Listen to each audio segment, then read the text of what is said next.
Senhoras e senhores, falemos um pouco sobre globalização. E talvez você já fale, ah não, globalização de novo. Pois é um assunto que muito provavelmente você estuda desde o oitavo ano. Muito provavelmente você já ouviu falar bastante. Mas sempre tem uma coisinha que fica ali, né, fora de todo o contexto, que a gente precisa pontuar com mais detalhes. E não só isso. O bacana de estudar esse assunto da globalização é que ele é um tema extremamente presente nas nossas vidas. Você não precisa ser um expert em geografia, nem ser estudante de geografia, para você conseguir identificar muitos dos processos, porque você faz parte deles. Talvez você nem saiba, mas você faz parte deles. Por quê? Porque afinal de contas, quando a gente pensa em globalização, a gente pensa na integração econômica, na integração cultural, nas múltiplas plataformas que hoje existem que são decorrentes dos avanços dos meios de transporte e comunicação, e que isso tudo tem a ver especialmente com a terceira revolução industrial. Então, quando eu falo em terceira revolução industrial, eu penso no capitalismo. O capitalismo tem relação, porque o capitalismo tem relação direta com as revoluções industriais. E se eu penso em capitalismo, penso nos dias mais atuais de revoluções de velocidade, de integração econômica, eu também penso no modelo neoliberal que envolve privatização, eu também penso nos conceitos de Estado. Uou! Muita informação, mas calma, eu vou tentar detalhar tudo aqui parte a parte. Então vamos nas entrelinhas, vamos às entrelinhas aqui da coisa. O negócio é o seguinte, ó, quando a gente fala sobre a globalização, a gente vai ver que é a mundialização da economia capitalista. Peraí, então se a mundialização, o mundo inteiro agora faz parte desse processo, basicamente é isso. E quando eu falo em capitalismo, eu penso só nos dias atuais, eu volto no tempo, eu penso nas grandes navegações, certo? E grandes navegações, capitalismo comercial, primeira fase do capitalismo. Na segunda fase do capitalismo a gente vai ver o que? O advento da primeira revolução industrial, e a gente vai ver esses processos se integrando, se consolidando. Mas é claro que para a gente falar de globalização mesmo, raiz, a gente vai perceber que esse processo vai se dar, né, com a estrutura de divisão internacional do trabalho, mas principalmente com as novas tecnologias. Destaque para a terceira revolução industrial que eu citei, que foi aí o caso do que? Mesmo de transporte e comunicação. Esse com certeza foi o divisor de águas, né, para você ter uma integração mais intensa, mais profunda desses processos voltados para a globalização. E esse aspecto da economia é uma marca muito forte, mas a globalização não para por aí, ela é multifacetada, tá? Ela tem várias faces.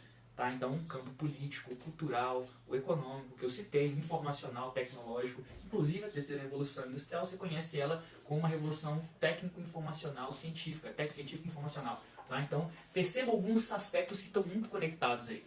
Tá? O que mais a gente pode falar sobre isso? A gente pode falar que essa ideia de integração, ela hoje pra gente é muito comum, porque a gente vive essa realidade. Mas você tem que voltar e tentar ter a perspectiva das gerações anteriores que não experimentaram o que a gente experimenta nos dias atuais. Então, por exemplo, essa mundialização do sistema capitalista, a gente entende como sistema mundo. Essa conexão de todos. Mas se você voltar, você vai perceber que não era assim que funcionavam as sociedades. Como assim?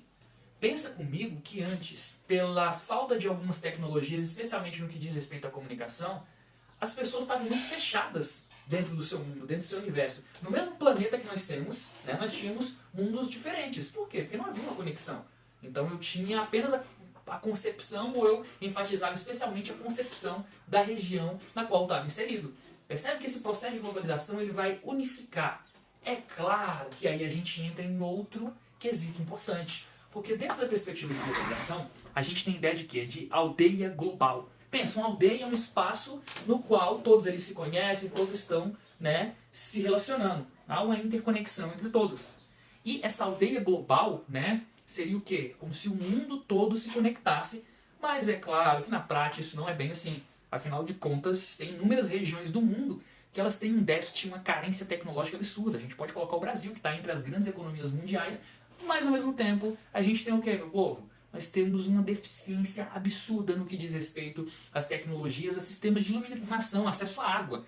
E ao mesmo tempo nós no Brasil temos São Paulo e Rio de Janeiro, que são chamadas de cidades globais, cidades que concentram os grandes fluxos de informação, os grandes fluxos de tecnologia, relações com bolsas de valores, todos os aspectos relacionados ao sistema da globalização econômica e informacional também. Perceba então que a gente vai ter essa ideia da aldeia global, que ela não é bem assim. A gente vai perceber que a grande concentração de capitais e tecnologias está situada onde? No hemisfério norte.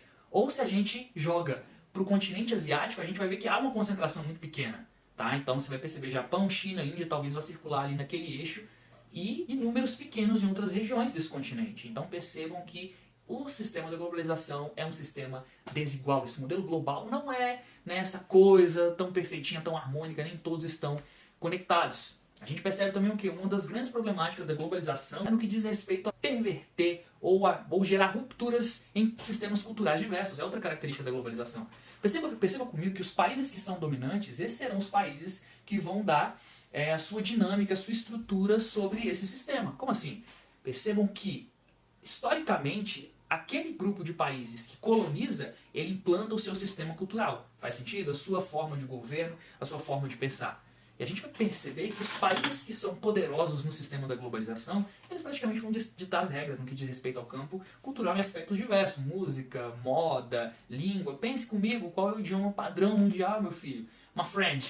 Ou pense comigo aí também, a moeda de referência. Ou pense nos artistas, nas estreias do cinema mundial, quando você vai ao cinema, seja em qualquer região do Brasil que você more. Você vai pensar em quê, cara? Nas produções normalmente norte-americanas. A gente, quando é criança, especialmente, a gente faz muito isso. A gente vê celebridades e fala, essa celebridade é estadunidense, é americana. Né? Sendo que nós brasileiros somos americanos também, mas a gente ignora isso e foca nos Estados Unidos. Você pensar, olha que interessante, o Justin Bieber é do Canadá, o Wolverine é do Canadá, e a gente faz o personagem, né, o Logan, não o Hugh Jackman. A gente faz essas associações automaticamente com os Estados Unidos. Tá? Por quê? Porque eles difundiram, e a outra face aí, a globalização cultural. Mas vamos voltar aqui para a face econômica da globalização. É fundamental a gente observar essa relação intrínseca entre a economia e também a tecnologia.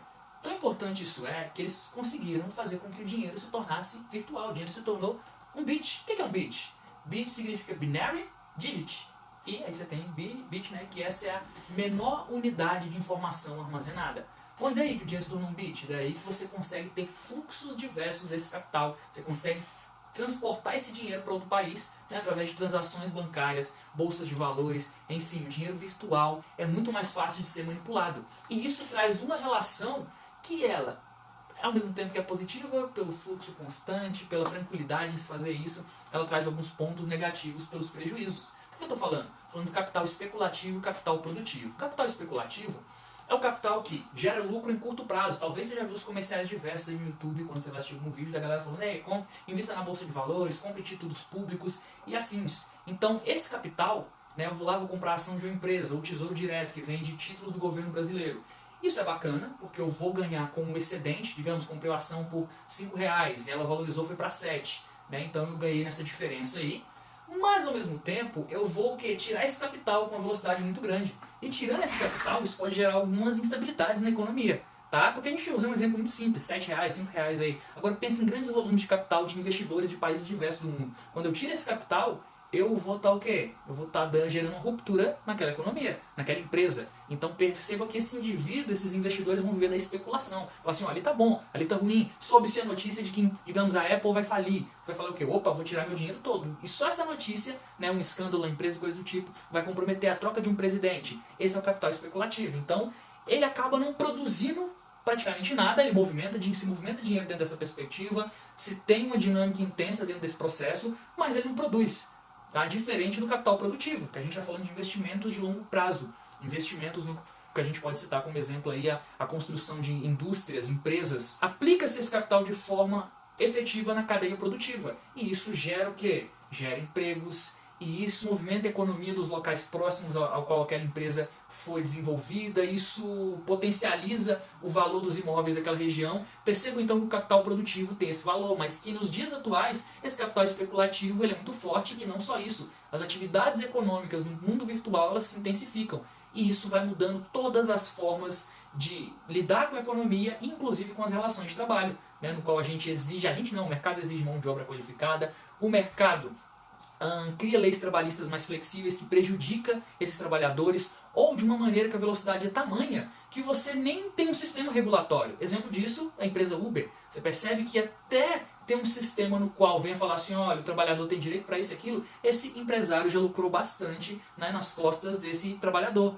Então percebam que essas dinâmicas vão sendo todas modificadas. Eu li recentemente um texto que usa até a referência uberização, né, para substituir o toyotismo. Lembra? Os modos de produção tem o Fordismo, Taylorismo, Fordismo, o toyotismo, o volvismo, e eles usam aí o uberismo para classificar essa nova era do trabalho, essa nova face. Tá, então alguns dos aspectos múltiplos da globalização foram citados. E claro, a gente não pode esquecer da presença intensa das multinacionais ao redor do globo. Tá? Esse processo com certeza foi favorável para essas empresas concentrando suas sedes nos países de origem e mandando as empresas para os países com mão de obra mais barata. E claro, isso tudo vai gerar uma grande movimentação dessas empresas, dos fluxos de capitais e, claro, desigualdade, porque essas empresas estão atrás de fatores locacionais para se instalar, eles não estão pensando muito na qualidade de vida do trabalhador, na melhoria do país na qual elas estão se instalando. Tem relação com a divisão internacional do trabalho e a gente percebe diante de tudo isso que a produção foi descentralizada e as relações econômicas e